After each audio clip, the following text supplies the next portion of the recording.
morning, friends.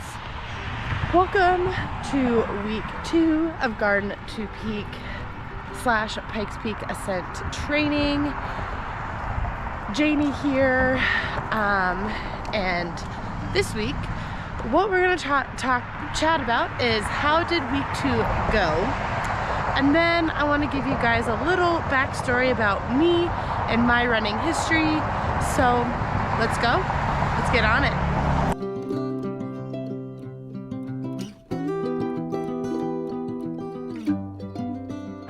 Okay, so week 2 Garden to Peak training / Pikes Peak Ascent training did not go at all as I had hoped or planned it to. Since about August, I don't know if you guys have followed me, but I have had a lot of knee issues with knee tendonitis, tendinosis, like patellar tendon and all that fun stuff, and so running hasn't been all that consistent. And so this last week it decided to flare up and be like, hey, you suck, kind of thing. And so I really didn't get any running in at all. I did get some strength training in, which helped.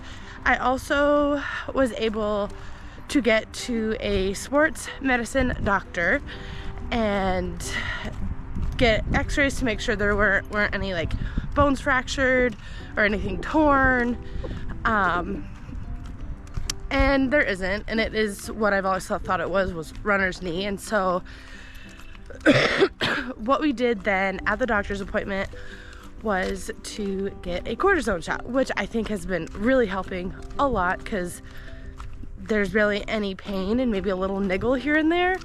And so I am hoping that next week I can redo week 2 / start over at week 3 kind of thing, but do week 2's week, I guess. I don't know. But yeah, so that is how week 2 went, which kind of sucked. I was really hoping to get momentum and keep going, but that didn't really work. So yeah, that's how week 2 went. Ooh. And so yeah, kind of sucked. Little upset about it. Okay, so now my running / sports history. I have grown up in sports, mainly individual sports like swimming and running, but in sports. So when I do want to start from like the very beginning, when I was about 18 months old, I did get juvenile arthritis. So my coordination isn't the best because I didn't exactly spend a lot of time on my feet, and which did take a toll on that hand-eye coordination thing. And so yeah, and then when I was about 6-7 years old, my mom signed me up for swimming because it's low impact, and swam all the way through elementary, middle school and high school. And so yeah, that was kind of my introduction to sport there. During that time, I also I played soccer and all that stuff, but I was never really very good at any of it. But I excelled in swimming. And so yeah, and then like I said, I swam through middle school, and I actually in middle school signed up for cross country to actually make myself a better swimmer, and then actually started to fall in love with it and realized that I could actually be pretty good at this. And so ran cross country, then ran track in the spring in 7th grade, then did the same in 8th grade, but I did still swim competitively on top of that because I could, because practice times weren't conflicting. And so it kind of was like that perfect world, being able to do both. And it wasn't until high school that I had to make the choice of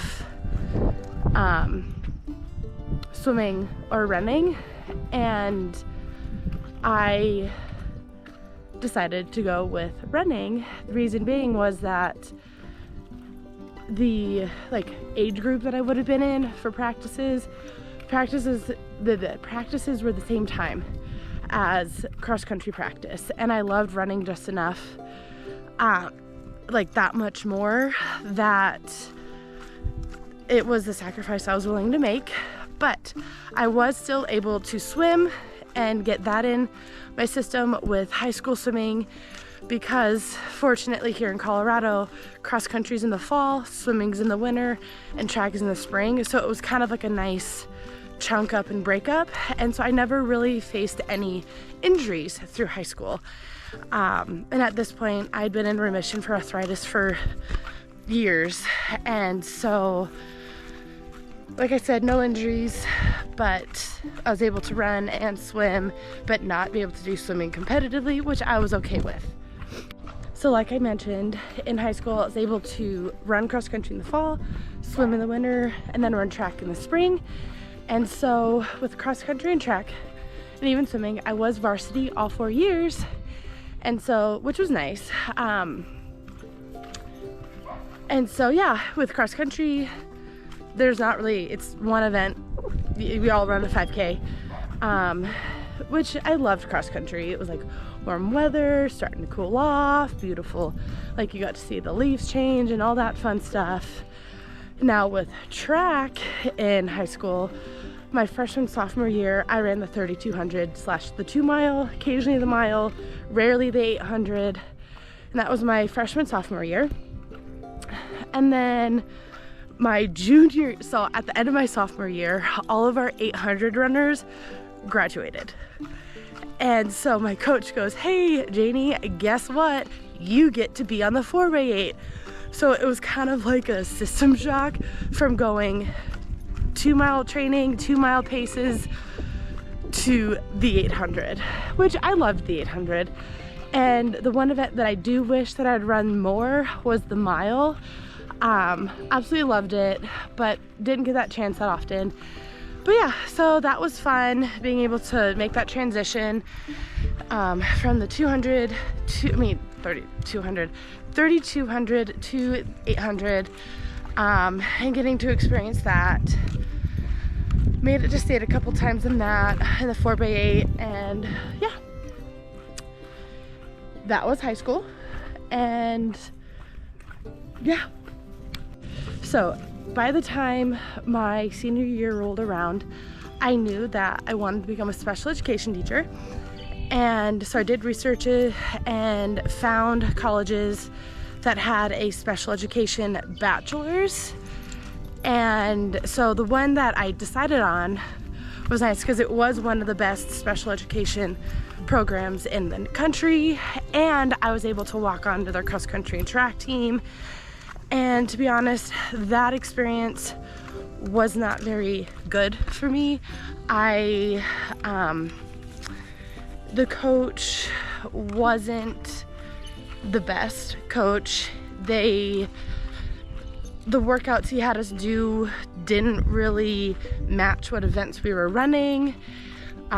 He would take runners that would place lower than some others instead of those other people. He would mentally degrade people and all that stuff. So I didn't really have the best freshman year on that team. And so by the end of my freshman year, I ended up quitting the team and ran unattached. So just running for myself, but I still was able to run races. And then I think it was my junior year, I was able to actually start a running club through the rec center on campus, which was fun, and cultivate a culture within that team of being welcomed and feeling accepted, and you didn't have to be the best person on the team in order to be on it, which was really, really nice. Now, my sophomore and junior year and the rest of my freshman year, I was working through a lot of like mental stuff from like some of the backlash, that's the wrong word, but a lot of the like repercussions of having been on a team that would mentally degrade their athletes, and getting used to the, okay, that was not normal, and getting used to what was normal, And so like I still really liked running, but my passion and love for running had kind of dimmed. And so, but I knew I still loved it and it was good for me. So I kept running and started this, like I said, the club and everything, and ran through my senior year, unattached / with this club. And so yeah, that was nice. And so, and now that I look back, I'm glad I didn't truly give up on running, because if I had, I wouldn't be where I am today. And so the like senior year comes around, it's the end of the year, I graduate and all that stuff. And then I use like a couple weeks over the summer, and I just kind of like focus on working, enjoying the summer, being off. And then a couple weeks after school was over, I kind of was like, you know what? I want to actually find a master's or like post-college team to run with. And I just suddenly had this like spark of motivation to do that. And so I did a Google search and found a track club in the Denver area, joined it, and that actually really helped recultivate my love for running. And so I am really appreciative of that and what that team did for me and my love of running. And so I did that over the summer, and then I then moved down to Colorado Springs, where I'm at now, and still like that, the coach that coached that team I still used, and he wrote me workouts and everything and all that fun stuff. And so now this is actually where I experienced my first true injury. A couple months after moving down to the Springs, I'm out on a run and I suddenly feel like my knee is just this kneecap, it's just this jabbing pain. And so I take time off, and which ends up to be like a year.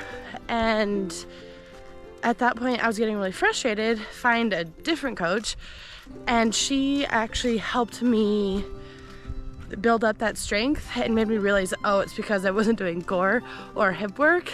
And so that actually resolved it, and I worked out, I got back like my feet back under me and all that fun stuff, and started doing some track meets and running unattached and all that fun stuff. And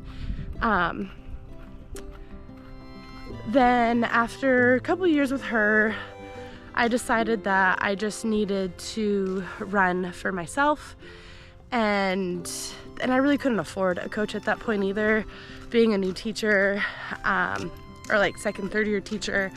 And so I then ran for myself, and then that's again got lazy on doing the core and the hip work, and my runner's knee came back, and lightly kind of did core and hip strength stuff. And again, a couple years later, found myself a new coach, and she and I worked together for about a year. At this point, I was actually really down on myself, and back to that like feeling like my passion for running had like dimmed, and I missed that spark for running. And so this is when I found out about the Run Disney races, and I signed up for the Princess Half Marathon. And what was great was that this race, I felt the spark of excitement for racing and running again and all that stuff, because it combined two of the things that I know I loved, Disney and running. And so that's when I found the coach I had at the time, trained through that race, ran the race, got my half marathon PR, which was great. And then after that race, I realized that during that training cycle, I kind of felt a little burnt out by the end. And I think that was a lot to do with, I I ran the same routes by myself all the time, which didn't make it very much fun. And so after that, ever since then, I've been, and that was like 2 years ago now, I've really been adamant about trying to do more runs with people and change up my routes and not just do the same route over and over and over again. And so then after having loved that race in Florida with the Run Disney, I of course had to sign up for Princess weekend again. Of course, I know there are other weekends you can sign up for, but I loved Princess so much that this last February I ran the Disney Princess Fairy Tale Challenge, which is the 10K and the half. And again, I loved it. And of course, during that training cycle, I injured my knee again because I was lazy on the core and hip work. And so and that was in August of 2023. And so then probably, well, actually the month of March, after the race, I took pretty much off and focused on working on that strength component, which has helped. And then, but during that time that I took off in March, I was like, I want another race to pursue. And so that's how I signed up for the Garden to Peak race series. And so, and that's what brings us to now. Just finished up week 2, which, like I said, didn't really get to run at all because of my knee flaring up, and I did get a cortisone shot, which I think is helping, and that next week I will be able to run again. I am going to slow it down a little, not really slow it down pace-wise, but just like ease more into it. What I think happened and why my knee flared up this week is because I started running too much too soon after taking a whole month off. And so I am probably going to take a step back and ease more into it just so that I can, again, still focus more on that hip and glute and core strength, and also start running and just ease into it and not get a knee flare up and all that fun stuff. And so yeah, that is where I am now and the plan for moving forward. And so yeah, I hope you enjoyed this video, and I'll see you guys next week. I hope you find your joy. Bye.